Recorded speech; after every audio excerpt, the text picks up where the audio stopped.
Hello dear students, quickly हम लोग देखेंगे important theory questions for indirect taxes two, that is GST. So TY आपको fifth sem में indirect taxes में पढ़ना है, गुड्स एंड सर्विसेज टैक्स। तो उसमें कौन से इंपॉर्टेंट थ्योरी क्वेश्चंस है उनके ऊपर हम लोग इस वीडियो में फोकस करेंगे। क्विकली देख लेते हैं क्वेश्चन। आप लोग देखोगे, गूगल पे सर्च करोगे, आपको इसके सबके आंसर्स इजीली मिल जाएंगे। और टैक्स इतना इजी है, एक बार आपने पढ़ भी लिया ना तो आप लिख पाओगे थ्योरी, ठीक है। और 15 मार्क्स मिलना ही चाहिए। So first question is distinguish between direct tax and indirect tax. तो कंसेप्ट आपको पता होगा, डायरेक्ट टैक्स क्या होता है, इनडायरेक्ट टैक्स क्या होता है। जो डायरेक्टली पे किया जाता है गवर्नमेंट को, income tax, that is direct tax. और जो इनडायरेक्टली पे किया जाता है like GST, goods and service tax, customer के जेब से जाता है लेकिन गवर्नमेंट को जमा करने का काम होता है सप्लायर का। तो ये एक डिफरेंस है। उसके बाद इनकम टैक्स जो है it's a progressive tax, okay.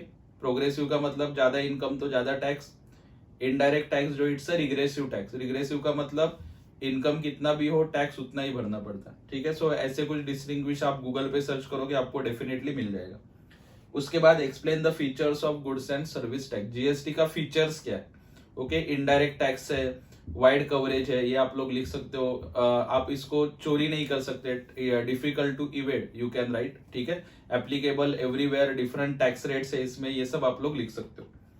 Next question is GST council, very very important, short note में आ सकता है, ठीक है। और जीएसटी काउंसिल के ऊपर आपको ऑब्जेक्टिव में भी क्वेश्चन पूछते हैं कि जीएसटी काउंसिल जो है उसका चेयरमैन कौन है, वाइस चेयरपर्सन कौन है, ठीक है। सो ये सब आपको लिखना है। चेयरपर्सन कौन है, union finance minister, keep that in mind, ठीक है। जीएसटी काउंसिल का काम क्या होता है ये भी आपको लिखना होगा। उसके बाद आता है levy of GST and tax structure. GST कैसे लगता है, लेवी कैसे होता है और टैक्स स्ट्रक्चर कैसा है उसके बारे में आपको बताना पड़ेगा। यहाँ पे गूगल पे सिर्फ चैप्टर का नाम डालो, you will get the answer. Next one is credit note क्या होता है, ओके। डॉक्यूमेंटेशन नाम का एक चैप्टर है, उसमें आपको इसका आंसर मिल जाएगा। एंड दो बुक है, आप मनन प्रकाशन का बुक भी रेफर कर सकते हो एंड शेठ का बुक भी रेफर कर सकते हो। लेकिन जितने साल से मैं पढ़ा रहा हूं, आई थिंक जीएसटी के लिए best book is Sheth publication, ठीक है। मनन का बुक भी अच्छा है भाई, कुछ प्रॉब्लम नहीं है, लेकिन शेठ का लैंग्वेज इजी है। मोस्ट इंपॉर्टेंट लास्ट में आपको ऑब्जेक्टिव्स मिल जाते हैं, तो बुक आप लोग रेफर कर सकते हो। Again it's your personal choice.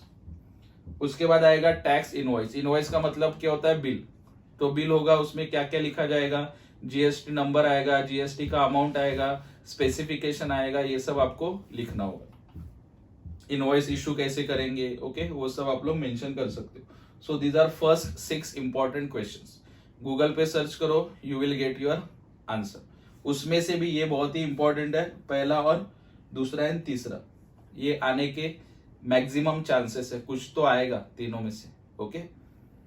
उसके बाद नेक्स्ट, भाई इतना स्लो क्यों आ रहा है, ठीक है। Question number 7, reverse charge mechanism. RCM क्या होता है वो आपको पता होगा। नॉर्मली टैक्स जो है वो सप्लायर गवर्नमेंट को पे करता है इनडायरेक्टली, लेकिन देर आर सर्टन कंडीशंस जहां पे कस्टमर खुद टैक्स पे करता है डायरेक्टली। मतलब सपोज आप डीमार्ट में कुछ खरीदने के लिए गए, तो आप जीएसटी का पैसा गवर्नमेंट को नहीं देते हो, आप डीमार्ट को पे करते हो, डीमार्ट गवर्नमेंट को पे करता है। बट अगर सपोज आपने ऐसा किया कि आप डीमार्ट को उनका पैसा पे करके जीएसटी खुद गवर्नमेंट को डायरेक्टली पे कर रहे हो, so that is called reverse charge mechanism. उसके बारे में आप लोग लिख सकते हो। Goods and service tax network, again important, first chapter में आपको मिल जाएगा, जीएसटीएन उसको बोलते हैं, ठीक है। उसके बारे में आप लोग लिखोगे। Next one is intra and inter state supply. Intra state का मतलब होता है सेम स्टेट। सपोज सप्लायर है महाराष्ट्र में, रेसिपिएंट भी है महाराष्ट्र में, so that is intra state. Supplier है महाराष्ट्र में, रेसिपिएंट है गुजरात में या फिर राजस्थान में, so that is called inter state. और ये आपको पता होगा, इंट्रा स्टेट होगा, सेम स्टेट होगा तो 2 टैक्स लगते हैं, सीजीएसटी, एसजीएसटी। और अगर एक ही और 2 स्टेट होंगे, ओके, तो एक टैक्स लगता है, दैट इज आईजीएसटी। ध्यान में कैसे रखना है, एक state 2 tax, 2 state 1 tax, very easy to understand. Next one is number 10, NRTP and CTP.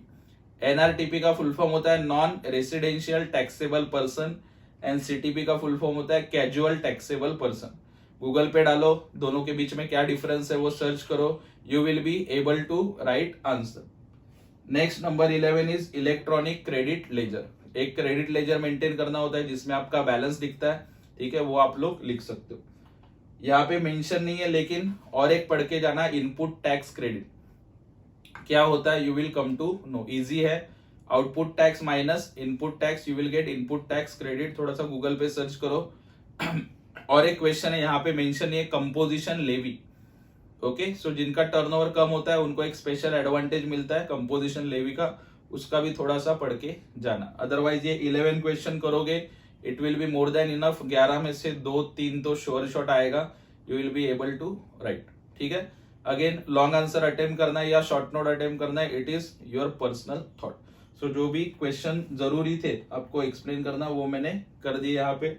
ये पहले 6 क्वेश्चन थे और ये बाद वाले 5 क्वेश्चन। तो ये 11 करो, कुछ तो लिख के आओ, डोंट लीव इट ब्लैंक। और ऐसे ही वीडियोस देखने के लिए फॉलो करो भागवेसर स्नैपदीप कॉमर्स क्लासेस। आपके फ्रेंड्स के साथ भी ये वीडियो शेयर करो ताकि वो अच्छे मार्क्स से पास हो सके। Thank you so much.